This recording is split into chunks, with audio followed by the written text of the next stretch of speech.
এত পাপাচার, এত অন্যায়, এত অপরাধ, এত গুনাহের পাহাড় আমাদের। এগুলো মাথায় আসলে, এগুলো মনে আসলে চোখের পানি না ফেলে থাকার কথা না।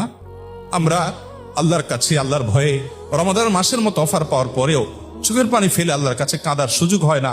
এর সবচেয়ে বড় কারণ হলো আমরা আমাদের নিজেদের অবস্থান সম্পর্কে ওয়াকিফাল না। আমরা জানি না যে আমরা নিজেরা কত বড় পাপিষ্ঠ, কত অপরাধ হয়ে আছে, কত মামলার আসামি হয়ে আছি। আল্লাহর কাঠগড়ায় আমার বিরুদ্ধে কত শত, কত সহস্র মামলা জানে উঠবে। সেদিন কোনো রক্ষাকারী কেউ থাকবে না। দুনিয়াতে সুযোগ আছে সেই মামলাগুলোকে ডিসমিস করে যাওয়ার। অনেক হতভাগা আছে, অনেক হতভাগা আছে। গোটা রমাদান জুড়ে অনেক ইবাদত করেছেন মাশাআল্লাহ।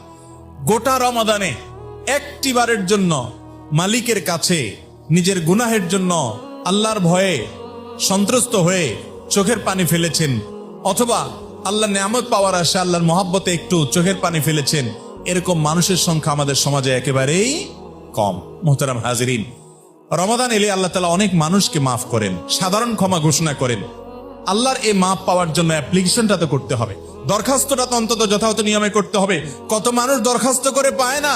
আপনি দরখাস্ত করা ছাড়া কিভাবে কল্পনা করেন আপনি পেয়ে যাবেন?